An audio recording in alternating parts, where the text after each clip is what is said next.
नमस्कार विद्यार्थी मित्रांनो, आजच्या या व्हिडिओमध्ये आपण चालू घडामोडी आणि सामान्य ज्ञानावर आधारित काही प्रश्न पाहणार आहोत। तर चला पाहूया आपला पहिला प्रश्न। प्रश्न क्रमांक 1, कोणत्या राज्य किंवा केंद्रशासित प्रदेशाने अलीकडे पहाडी आणि इतर 3 जमातींसाठी 10% आरक्षण मंजूर केलेले आहे? आणि याचं उत्तर आहे जम्मू आणि काश्मीर या केंद्रशासित प्रदेशाने अलीकडे पहाडी आणि इतर 3 जमातींसाठी 10% आरक्षण मंजूर केलेले आहे। आता याच्यावर आपण थोडक्यात स्पष्टीकरण पाहू, ज्याच्यावर प्रश्न विचारले जाऊ शकतात। तर संसदेने जम्मू काश्मीरला लागू असलेल्या अनुसूचित जमाती आदेशात पहाडी जातीय गट, पद्दारी जमाती, कोळी आणि गड्डा ब्राह्मण या 4 नवीन जमातींचा समावेश केलेला आहे। श्री सिन्हा यांच्या अध्यक्षतेखाली प्रशासकीय परिषदेने नव्याने समाविष्ट केलेल्या जमातींच्या बाजूने 10% आरक्षण मंजूर केलेले आहे।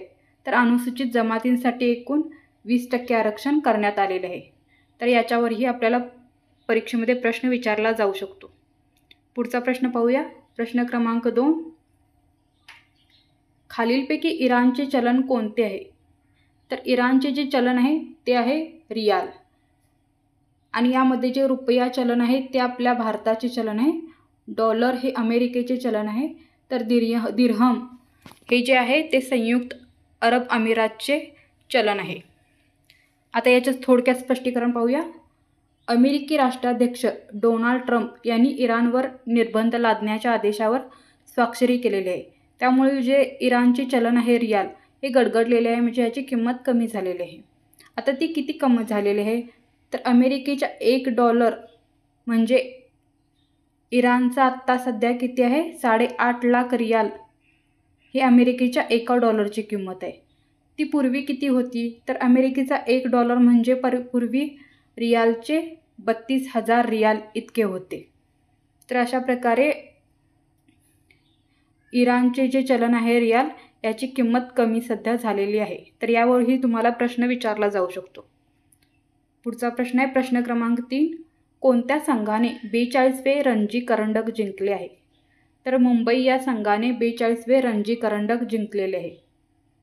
मुंबईने विक्रमी 42वी रणजी ट्रॉफीचे विजेतेपद पटकावलेले आहे।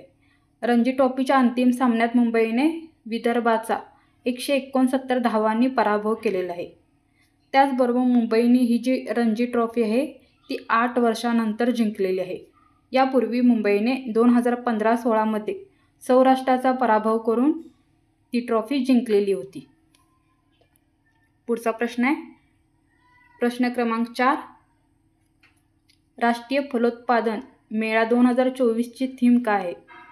तर राष्ट्रीय फलोत्पादन 2024ची जी थीम आहे ती आहे शाश्वत विकासासाठी नेक्स्ट जेन तंत्रज्ञानाच्या नेतृत्वाखाली फलोत्पादन। त्याविषयी थोडक्यात स्पष्टीकरण पाहूया आपण। कर्नाटकातील बेंगळुरू येथे 5 ते 7 मार्च दरम्यान हा राष्ट्रीय फलोत्पादन मेळा 2024 झालेला होता।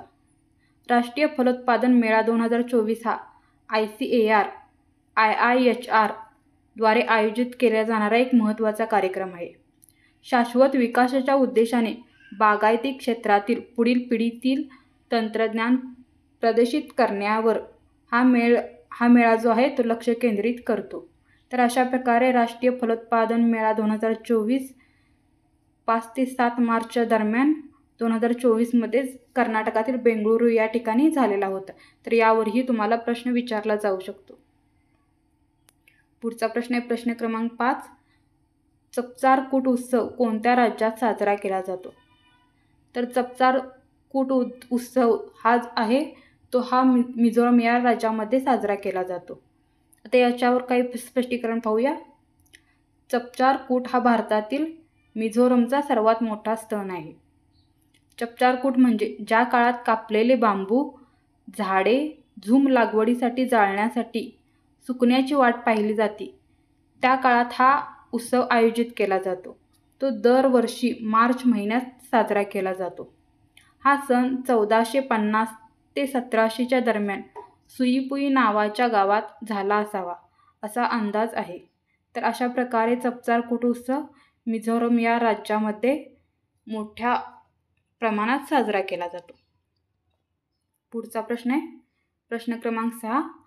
दुधाचे सत्व मोजण्यासाठी वापरले जाणारे साधन कोणते? तर दुधाचे सत्व मोजण्यासाठी जे वापरले जाणारे साधन आहे ते आहे लॅक्टोमीटर.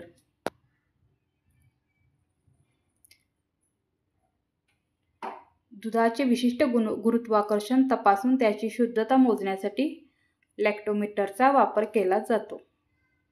पुढचा प्रश्न आहे प्रश्न क्रमांक 7. खालीलपैकी वातावरणातील कोणत्या थरामध्ये हवेतील वायूचे प्रमाण जास्त असते? तर खाली वातावरणातील काही थर दिलेले आहेत.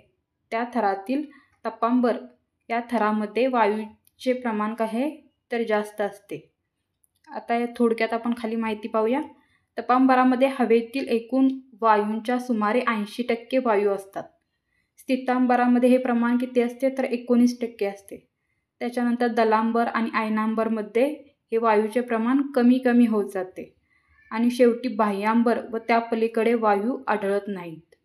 तर अशा प्रकारे हे वातावरणातील काही थर आहेत. पुढचा प्रश्न आहे प्रश्न क्रमांक 7. जगप्रसिद्ध कैलास मंदिराची निर्मिती कोणाच्या काळात झाली? तर जगप्रसिद्ध कैलास मंदिराची जी निर्मिती आहे ती राष्ट्रकूट या काळात झालेली आहे. राष्ट्रकूटांच्या काळात वेरूळ येथील जगप्रसिद्ध कैलास मंदिराची निर्मिती झालेली आहे. पुढचा प्रश्न आहे प्रश्न क्रमांक 8. 21 जून किंवा 22 डिसेंबर या तारखांना सूर्यकिरणे कोठे लंबरूप पडतात? आणि याचं उत्तर आहे 21 जून किंवा 22 डिसेंबर या तारखांना सूर्यकिरणे कर्कवृत्त आणि मकरवृत्त या ठिकाणी लंबरूप पडतात. 21 जून किंवा 22 डिसेंबर या तारखांना अनुक्रमे कर्कवृत्त आणि मकरवृत्तावर सूर्यकिरणे लंबरूप पडतात. या दिवसांना आपण काय म्हणतो? अयन दिन असे म्हणतो.